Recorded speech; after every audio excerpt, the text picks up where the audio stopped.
Welcome everybody to another episode of the show about science. This is your host Nate, and oh man, you're not going to believe this. I'm recording in space, and there's so much garbage up here. Houston, we have a problem. We need to figure out how to clean up this mess. Hi, John. Hi, Nate. Nice to meet you. You too. So, could you tell our listeners a little bit about yourself? Sure. I have a PhD in Mechanical and Aerospace Engineering from the University of Buffalo State University, New York.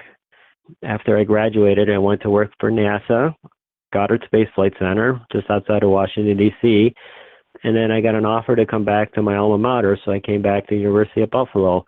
And I'm currently doing a lot of research in space junk, and we are also building 2 satellites, one for the Air Force and one for NASA. Okay, so right off the bat, what is space junk? Space junk is anything that isn't useful anymore. So it could be a satellite that isn't working anymore, or it could be when satellites have collided that causes other pieces of debris, or a piece of debris that collides with another one. There's some interesting space junk up there as well, too. Ed White on Gemini 4 had lost his spare thermal glove. It floated away and actually burned up. There was an astronaut that lost her toolkit that we actually can track. See what else? Oh, spent rocket stages that are still up there. For example, Apollo 12, the third stage of Apollo 12 is still up there that we track. So anything that we don't really use anymore for our active satellites is now considered space junk. I think that the most interesting thing about space junk is probably how fast it's going, and that it can just go so fast that a single paint fleck can make a giant hole in, the ISS. Bigger than it should. Yeah, that goes all the way back to Newton.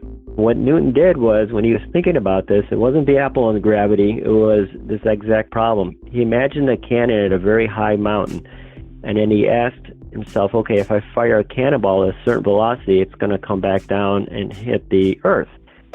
But what he asked himself is, what velocity do I have to fire that cannonball so it never hits the Earth again? And the minimum velocity to do that is 17,500 miles per hour. Anything slower is going to come back down to the Earth from the Earth's gravity. So the way you think about objects in space, a lot of people like to say that these objects are floating in space because they see astronauts floating around in space. They're not floating. They're always falling and never hitting the Earth. And the velocity that they're falling at is 17,500 miles per hour. So that's why these objects are going so fast. What happens if space junk leaves orbit? Well, it generally doesn't leave orbit. The main issue with space junk is it's traveling at a very fast velocity. So the issue with it is it's in different altitudes. So low Earth orbit is about 100 to 1,000 miles up, to very high orbits, which can be like 22,000 miles up. And when you have an object that's traveling 17,500 miles per hour, if you have one object that's going around the equator and another one's next to it, that's perfectly fine. So you can think of 2 cars going along next to each other in the same lane. But a lot of objects are not like that. So you may have one that goes around the equator and then have another one that goes around the poles. And that's an intersection case, like a T-bone crash in 2 cars. So if you have, for example, a piece of debris about the size of a marble that's in a different orbit than the space station, yes, that can pretty much go right through the space station if it unfortunately hits it in the wrong spot. So it's very dangerous stuff. How does the ISS, International Space Station, survive all of those collisions with the space junk, pretty much unscathed? Yes, it does get hit. And it only takes a very small radius hole, about 0.4 inches, before it'll implode. So it's very well protected, though. There's I think in 1949, Fred Whipple came up with what's called the Whipple shield to be able to take the impact of these small debris objects. And the space station has over 100 Whipple shields on it to protect it. It was actually 1947. They actually came up with it well before we launched any satellites. And what is the Whipple shield and how does it work? So a Whipple shield was invented by Fred Whipple in 1947, and it's designed to withstand small debris hits with velocities about 2 to 11 miles per second. So what it does, it consists of a thin outer layer bumper, and it's placed a certain distance off the wall of the satellite. And that bumper actually shocks the incoming particle to cause it to disintegrate, so when it hits the hull, it doesn't penetrate the hull. What's the weirdest thing that you think went into orbit? The weirdest thing I can think of through orbit?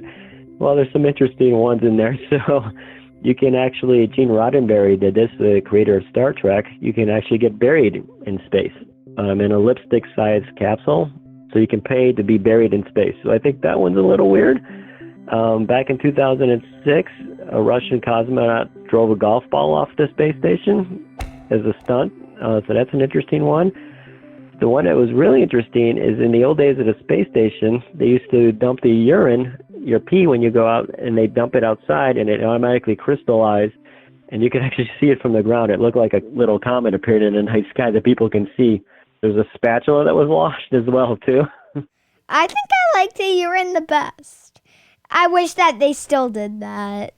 Well, we don't, as I said, we don't want to put stuff up there that's going to stay a long time because some of this stuff might be up there for hundreds of years. But the golf ball did come back, luckily. It came down to Earth? Yes, it came back in. So, why should we care about space junk? Well, there's more and more space junk getting created all the time. So Kessler was a NASA engineer back in the 70s, had actually predicted this, and now it's called the Kessler syndrome. So what Kessler came up is say, okay, these pieces of space junk may hit other satellites or collide with each other and cause more space junk, which actually happened. That was in 2009, and that caused about 500 pieces of space junk. Right now, we track about 22,000 objects that are about down to a softball size, and 95% of the stuff that we track is space junk. Now, we're more worried about the stuff that we can track, the smaller stuff that we can't see from telescopes and radar.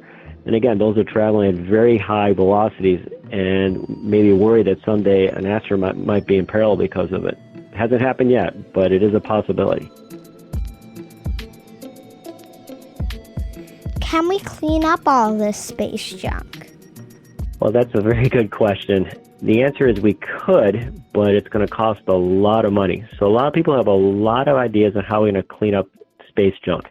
We're certainly going to need to do it someday. So one of them is, for example, you can try to capture it with a net. That's going to be tricky. Yeah, it's very tricky to do it. There's some interesting dynamics to be able to do that. There's a lot of PhDs looking at this problem. But there's another one that they want to harpoon it. I was thinking a vacuum satellite, but... Yes, that's another one. That was actually inspired by our Star Trek episode. The problem is, so you say I want to go and take out a piece of junk 10 miles from me, and I get in my car and I go pick it up, and then I take it to a trash and throw it away. I can't do that in space very easily. To get from one satellite to the next costs me way too much fuel, and I'm very limited in the amount of fuel that I have. So all these ideas are nice, but unfortunately we don't have anything that's feasible at the moment. We don't have enough technology to be able to do this because we're building a satellite to take out another satellite.